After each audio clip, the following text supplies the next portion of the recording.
You are not a father. You are not a man. May God have mercy on your soul, and no one on this earth should. As soon as the insurance policies were effective, within days is when he committed the murders. Few people are as evil as Ed Graf. When he was working to convince Clare Bradburn to marry him, he was a charming man full of compliments. He said he saw Clare's 2 sons as his own, and he would be happy to be their father. But as soon as they tied the knot, it was a different story. He refused to buy them food or clothing and made regular threats to them and his newly pregnant wife. But as Clare was getting ready to find a new life without him, Ed would commit an atrocity that still haunts the world. Jody and Jason burned alive, while their stepdad collected their life insurance policies. And yet today he walks free. How is this possible? This is the tragic story of Jason and Joby Graf and their sociopathic, money-obsessed stepdad. It was a typical Tuesday morning. We got ready for school. The boys came in the bedroom, and we had a wonderful, strong hug. It was a Tuesday afternoon on August 26, 1986, when Clare Bradburn was approached by the principal at the school where she worked. And then I was at school, and after a day of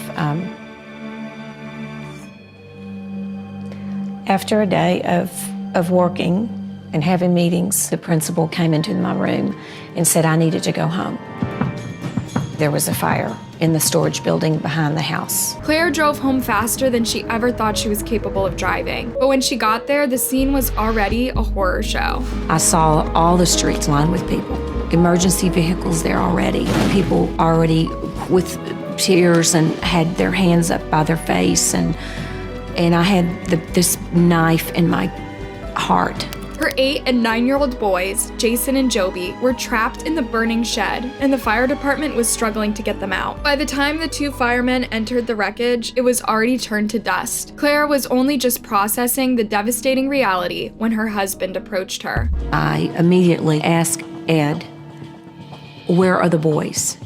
He said, "They're gone." And I specifically said, because gone where? And he said, "Joby and Jason are dead." I ached, my heart, my whole, I physically hurt inside. The firemen at the scene were devastated too. Everyone around them was in tears. Everyone but the boys' stepdad, Ed. As soon as she walked in, Ed Graf said, "We've lost both boys." Now, I don't know how he knew that because I hadn't told him that. We said that we found a body, our child, not his son, we didn't say it was. As he was watching his stepsons turn to ashes, Ed seemed at peace with it. Accidents happen, and it's okay. That sort of attitude. Yeah, that's literally what he said to Clare's sister as she ran over to him in tears. I saw Ed first and I tried to hug him. And I said, "I am so, so sorry." He said, "It's okay." He said, "Things do happen," which was very unusual. It's so funny how so many psychopathic killers think of what they believe is the perfect plan, but they don't think how they should act afterward, how they should at least try to act devastated if they are to fool victims' loved ones. Do these killers really think they're smart if they're seen relaxing, partying, or taking out huge chunks of insurance money days after someone close to them died in a horrible way? Ed's behavior got even stranger. As you can imagine, after the fire department came a slew of authorities and paramedics trying to piece the whole scene together. So it wasn't long before someone asked Ed what happened. After all, he was there at the scene and Clare wasn't. Ed said he was inside the house during the fire, changing the baby's diaper. He didn't hear the people beating on the front door. Dozens of other people said they made a noise so loud there was no way he didn't hear. Plus, he was changing his baby's diapers, not playing loud rock music. No one believed Ed. I knew he was behind it in some way. Jason and Joby's cause of death was ruled as accidental, but the investigation continued, and the more detectives looked at Ed Graf, the more they saw the monster he truly was. He had burned his stepsons to a crisp so he could collect their life insurance policies. Jason and Joby Graf were born in the late 1970s to Clare Bradburn and a father whose name has not been released to the public. They were born just 1 year apart, but Joby always acted like a responsible older brother. Joby and Jason and I were just best buddies. We loved our time together. Jason was just full of energy, had a personality that would light up the room. Joby was more serious. Very rarely did Joby and Jason ever fight. And Joby always took up for his little brother. They were best friends.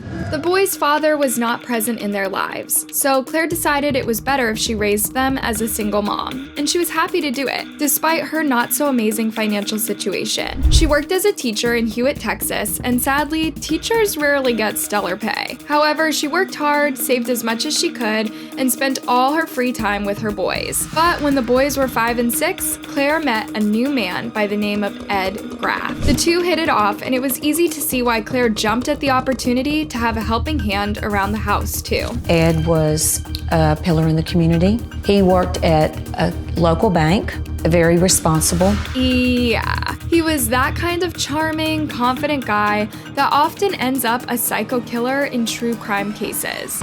Ed was a little too charming to the point that he was manipulative. He was also a bit too self-assured to the point that he was controlling and possessive of his loved ones. And he had a bit of a short temper. Remind you of other cases? Yeah. Sadly, Clare did not recognize the red flags. And as Ed slowly got under her skin with big compliments and promises, she agreed to marry him a year into their relationship. A few months later, she was pregnant. So you can imagine the horror she felt when she discovered who Ed really was after marrying him and carrying his child. He'd been embezzling money from the bank for 12 years and was fired for it. It was harder to make tough decisions now, with a baby on the way. Clare did not feel prepared to be a single mother to 3 sons, not with her financial situation. So for a while, she decided to see the good in Ed and try and fix their relationship. But the more time passed, the more she felt she needed to get away. And her strongest hunches came when she had her 3rd son, whom Ed insisted they named after himself. He was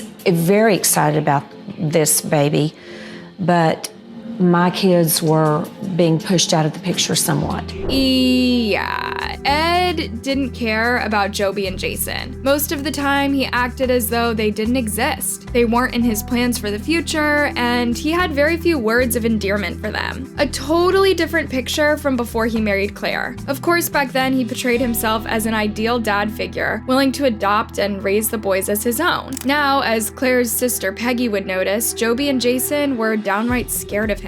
It seemed to me like they were scared to death of him. I felt like I needed to leave. Ed told me I would never take his son away. At that moment, I knew that this was some serious business, that was a threat. It gets worse. As soon as Ed III was born, his dad took out life insurance policies on all 3 boys. $50,000 life insurance policies. In the event of accidental death, they would double. A few weeks later, this was the news that rocked Texas. A fire in a storage tool shed in Hewitt late this afternoon claimed the lives of 2 brothers, aged 8 and 9. It was a devastating moment when Clare realized her worst fears about her husband were true. He was not only a manipulative, short-tempered man who embezzled money from banks. He was a cold-blooded monster who thought nothing of unaliving 2 little boys. I felt he was responsible for murdering Jody and Jason. His wife's 2 little boys. Infuriated, Clare took this case to the McLennan County District Attorney at the time, Vic Faisal. At this point, a few days after Joby and Jason's deaths, it was ruled as an accidental death caused by fire. Clare and her sister Peggy feared authorities wouldn't look into Ed if they didn't push things forward. And when they spoke to Vic, he soon became convinced Ed was behind it all.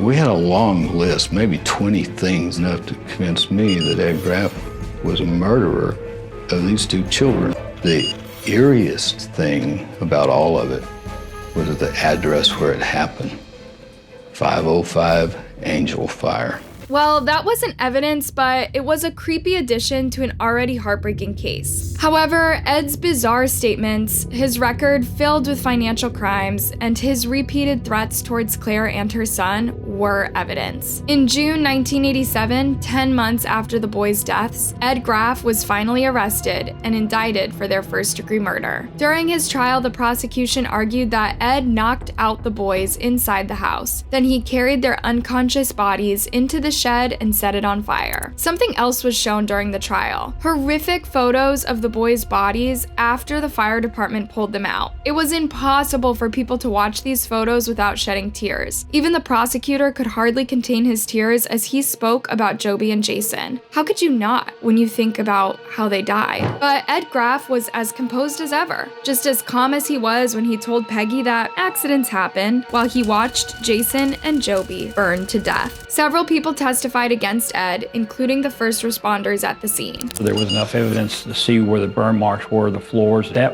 was an accelerant. The doors were closed to the shed. My feeling was it was not accidental. One of the firemen, he took a picture of the debris. So we had fabulous photographs to work with. The pictures also showed the two boys lying on their backs in a relaxed position. This made it clear that they had been KO'd before being taken into the shed. Any conscious person would have fought to escape that shed till the very last moment. Jason and Joby were unable to protect themselves. There were a lot of testimonies about Ed's behavior towards the boys too. His threats, his lack of care, his behavior as if they didn't exist. He even refused to buy clothes and food for them. That was Claire's obligation, he said. And then of course there was the fact that Ed took out Joby and Jason's life insurance money days after their death. As soon as the insurance policies were effective, within days is when he committed the murders. This tied nicely into Ed's old money obsession. After all, he'd been embezzling money for at least a dozen years. We heard allegations that Ed had embezzled money from the bank he had worked from before. And that then became what I felt was the motive for getting the insurance policies on these little boys. Ed, however, had a different story about this for the jurors. He said of course he took out policies for his 3 boys, as the family had to prepare for their college days. It was just an unlucky coincidence that they died a mere weeks after he did that. He even blamed Jason and Joby for setting the shed on fire, even after listening to experts testifying about the way that the boys were found. What? Did the brothers decide to set themselves on fire and lay calmly on their backs as they suffered one of the most painful deaths on earth? Shockingly, there were oodles of people who testified in Ed's favor. His charming personality was finally paying off. I think he has a winning personality because he had at least 20 character witnesses come testify on his behalf. I think Ed is a sociopath. While Claire testified against Ed, he kept staring at her. He was trying to intimidate her, but Claire was having none of it. She would stare right back, promising to put him in prison for murdering her babies. And his character witnesses weren't going to do too much for him. He would not win this one. When the jury said the guilty verdict, it was just a relief. It was some peace. Ed was convicted of capital murder and sentenced to life in prison. 28 years later, though, he would be out to terrorize Jason and Joby's family some more. In 2010, Ed Graf started making headlines again. Graf's case is being re-examined, and so are others in which defendants were sent to prison for setting fires based on expert testimony about burn patterns or charring that is now considered suspect. Yeah, a tiny revision in the US law meant a lot of suspects would now get a new chance at freedom. If the original investigators had looked at the photographs objectively and seen, they would have seen that there was not any forensic evidence there to support their conclusion. Basically, some experts were saying the evidence was only circumstantial, not forensic. So Ed Graf was granted a new trial. And now he was getting all the attention he wanted. All I can tell him is that, I didn't do it. Well, I would say I wanted my freedom more than anything. I loved him, and I tried to treat him like my own. It's a terrific loss, all those things, and especially all at one time. It's a heavy burden. Sure. Meanwhile, Claire's had to live through losing her sons again and sit in a courtroom a few feet away from the monster who took them. There was a hush over the room. We knew, knowing Ed, we knew there was a plan. He'd had over 2 decades to think about ways to fool a jury, and everyone feared he would. After 2 weeks of testimony, the case was sent to the jury. The verdict, a deadlocked jury, 10-2. And before they could discuss more, Ed delivered the blow that Claire feared. He changed his plea to guilty. This meant 2 60-year sentences could be served concurrently. But here's the catch. After 28 years, he would be eligible for parole via the mandatory release law. That is, if you've committed a violent crime between 1977 and 1987 and you've been on good behavior, time already served is counted toward parole. And by 2014, 28 years had passed, so Ed Graf would be free again. It was a huge blow, but also a double-edged sword. At last, Ed admitted he did it. The feeling that the courtroom had when Ed Graf finally admitted guilt, to me, was a career moment. He lied for almost 3 decades. Now he was coming clean, and this came with another blow. Here is Ed III, now in his late 20s, speaking to his dad. You are not a father. You are not a man. May God have mercy on your soul, because no one on this earth should. 2 weeks after coming clean, Ed Graf was released from prison. Clare, Ed III, and just about anyone following this case was outraged. People even spoke out against the mandatory release law. There was nothing that can be done to prevent the automatic release of a double murderer of 2 young children. And if that doesn't hit home for you as to the serious nature and the flaws of this law, I don't think anything else will. 28 years behind bars seems like nothing compared to what Joby and Jason endured. To die the way they did is unimaginable and is something no one ever deserves, let alone 2 young brothers who didn't hurt a fly. Sadly, it takes cases like Ed Graf's for laws to get better and work to protect the victim, not the perpetrator. While Clare is still trying to cope with an unspeakable loss, Ed Graf is walking free in Texas, a stark reminder of the long way we still have to go. Thanks for tuning in, guys. What are your thoughts about this case? Do you know any similar stories? Let me know in a comment, and before you leave, make sure you like, subscribe, and hit that bell button. On to next time, and stay safe.